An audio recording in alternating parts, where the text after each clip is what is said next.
एक बार की बात है, एक गांव में एक लालची लाला रहता था।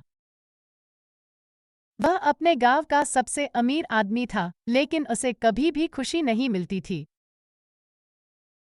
वह हमेशा और पैसा कमाने की चाहत रखता था। एक दिन वह अपने घर के पास एक बूढ़ा साधु को देखा। साधु ने उससे भीख मांगी, लेकिन लाला ने उसे ताना मारते हुए कहा, तुम जैसे निकम्मे लोगों को तो मुझसे दूर ही रहना चाहिए। तुम तो सिर्फ दूसरों का माल खाते हो। तुम्हें तो शर्म आनी चाहिए। साधु ने लाला को देखा और मुस्कुराते हुए कहा, बेटा, तुम्हारा दिल बहुत छोटा है। तुम्हें तो अपने धन का उपयोग करके दूसरों की मदद करनी चाहिए। तुम्हारा धन तुम्हें कभी भी खुश नहीं कर सकता। तुम्हें तो अपने आप को बदलना होगा। लाला ने साधु की बातों को नकारते हुए कहा, तुम तो मुझे सिखाने आए हो। तुम्हें क्या पता कि धन का महत्व क्या है।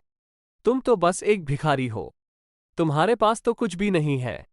साधु ने कहा, बेटा, तुम्हारे पास तो धन है, लेकिन तुम्हारे पास ना खुशी नहीं है, ना तुम्हारे पास प्यार है, ना ही तुम्हारे पास शांति है, और ना ही तुम्हारे पास अन्नदाता है। तुम्हारे पास तो भगवान नहीं है। लाला ने हंसते हुए कहा, तुम तो मुझे पागल बनाने की कोशिश कर रहे हो। तुम्हारे पास ये सब है क्या? तुम्हारे पास तो एक भी रुपया नहीं है। साधु ने कहा, बेटा, मेरे पास तो ये सब हैं।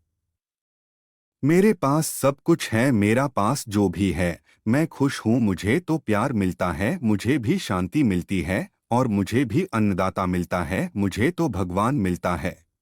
लाला ने हैरान होकर कहा, तुम झूठ बोल रहे हो। तुम्हारे पास तो कुछ भी नहीं है। तुम्हारे पास तो एक भी रुपया नहीं है। साधु ने कहा, बेटा, तुम्हारे पास तो 1 रुपया है, लेकिन तुम्हारे पास ये सब नहीं है।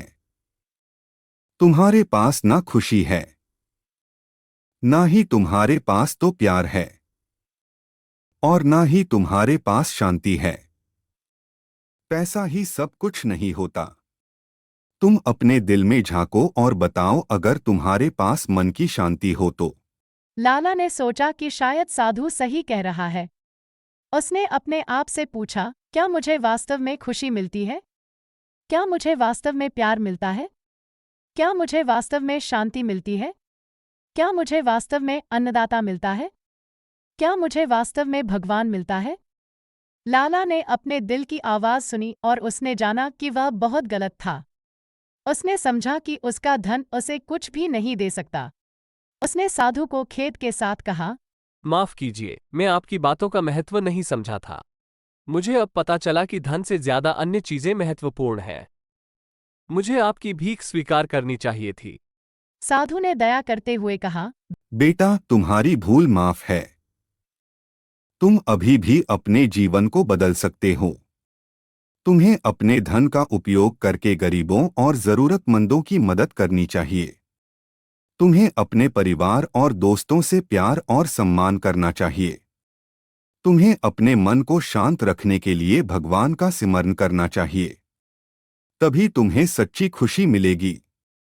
लाला ने साधु की बातों पर अमल करने का वादा किया। उसने अपने धन का एक भाग साधु को दान किया। उसने अपने बाकी धन का भी उचित रूप से वितरण किया। उसने अपने परिवार और दोस्तों के साथ अच्छे संबंध बनाए। उसने अपने मन को शांत करने के लिए रोजाना पूजा पाठ किया। उसे जल्द ही अपने जीवन में बदलाव महसूस हुआ। उसे अपने धन से ज्यादा अपने आप से प्यार होने लगा। उसे अपने जीवन का असली मकसद समझ में आया। उसे अपने जीवन में खुशी, प्यार, शांति, अन्नदाता और भगवान मिल गए। इस कहानी से हमें यह सीख मिलती है कि धन से ज्यादा अन्य चीजें महत्वपूर्ण हैं। धन से तो हम केवल आराम और सुविधा पा सकते हैं, लेकिन खुशी, प्यार, शांति, अन्नदाता और भगवान से हमें जीवन का सार मिलता है। ऐसी और कहानियां देखने के लिए हमारा चैनल सब्सक्राइब करें और बेल आइकन को प्रेस करें। अगर आपको ये कहानी अच्छी लगी तो अपने दोस्तों के साथ शेयर करें।